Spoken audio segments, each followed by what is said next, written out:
సిద్దిపేట జిల్లా హుస్నాబాద్ పట్టణంలోని 1వ వార్డులో కాంగ్రెస్ పార్టీ ఆధ్వర్యంలో మున్సిపల్ ఎన్నికల ప్రచారానికి మంత్రి పొన్నం ప్రభాకర్ శ్రీకారం చుట్టారు. పార్టీ శ్రేణులతో కలిసి ర్యాలీగా ఇంటింటా ప్రచారం చేస్తూ కాంగ్రెస్ అభ్యర్థిని గెలిపించాలని అభ్యర్థించారు. మంత్రి సమక్షంలో పలువురు బీఆర్ఎస్ నాయకులు కాంగ్రెస్ పార్టీలో చేరగా వారిని కండువా కప్పి పార్టీలోకి ఆహ్వానించారు. ఈ సందర్భంగా కళాకారుల బృందం పాటలు, నృత్యాలు అందరినీ ఆకట్టుకున్నాయి. హుస్నాబాద్ కు రాష్ట్రంలోనే అగ్రగామిగా ఉంచేలా అభివృద్ధి చేస్తున్నామని మంత్రి తెలిపారు.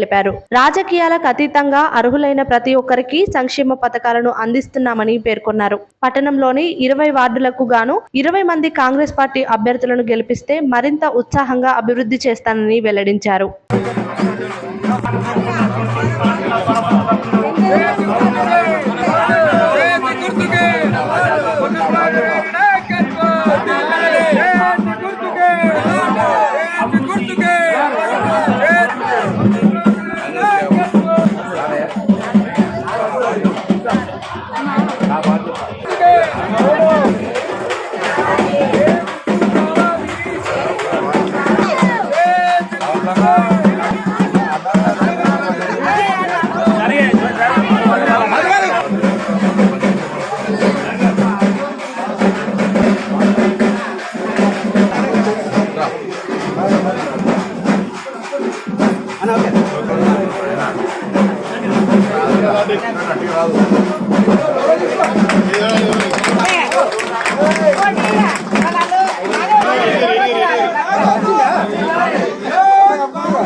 మీరు ఎక్కడికి వెళ్ళినా ఆర్టీసీ బస్సులు ఇట్లా ఆపగానే ఎక్కడికైనా కూడా బస్సు ఎక్కి పోగలుగుతున్నారా లేదా? ఆర్టీసీ బస్సులో ఫ్రీగా ప్రయాణం చేస్తూ ఉన్నారు. మహిళా సంఘాలకు కూడా వడ్డీ లేని రుణాలు ఇస్తూ ఉన్నాం. ఈ విధంగా ఇన్ని కార్యక్రమాలు జరుగుతూ ఉన్నప్పుడు కాంగ్రెస్ పార్టీని ఆశీర్వదించాల్సిన అవసరం ఉన్నది. మేము ఇవ్వాల్సిన 2 అంశాలు, ఒకటి పెన్షన్లకు సంబంధించి ఆ రాష్ట్ర ప్రభుత్వం 10 ఏళ్లలో మొత్తం గల్లా ఖతం చేసినప్పటికి కూడా ఇన్ని కార్యక్రమాలు చేస్తూ ఉన్నాం. తప్పకుండా పెన్షన్లకు సంబంధించి ముసలిలో కానీ వితంతులో కానీ ఇచ్చేటువంటి విధంగా మా బాధ్యత. దయచేసి మిమ్మల్ని కోరుతున్నాం, ఇంకా మిగిలిపోయిన ఇందిరం ఇళ్లలో కూడా ఇల్లు ఇచ్చే బాధ్యత మాది. 10 ఏళ్లలో వాళ్ళు ఒక్కటి ఇయ్యలే. మేము ఒక్క కేబీ కాలనీకి 62 ఇచ్చినామని అర్థం చేసుకోండి. హుస్నాబాద్ పట్టణంలో అన్ని వార్డ్స్కి ఇచ్చినాం. హుస్నాబాద్ మండలంలో ఉన్న అన్ని 173 గ్రామాల్లో ఇళ్ళ పేదలకు ఇచ్చినాం. తప్పకుండా మా బాధ్యత. ఇప్పుడు మామూలుగా మీకు ఏర్పడతలేదు కావచ్చు, 200 యూనిట్ల కరెంటు ఫ్రీ అంటే నెలకు 1000 రూపాయలు కట్టుకునే పరిస్థితి ఉండే. ఇవాళ అది లేదు.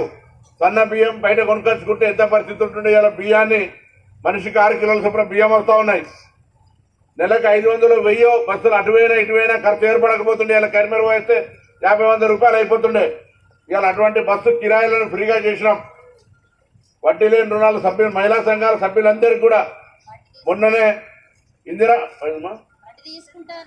వడ్డీ లేని రుణం వడ్డీ మొత్తం మళ్ళీ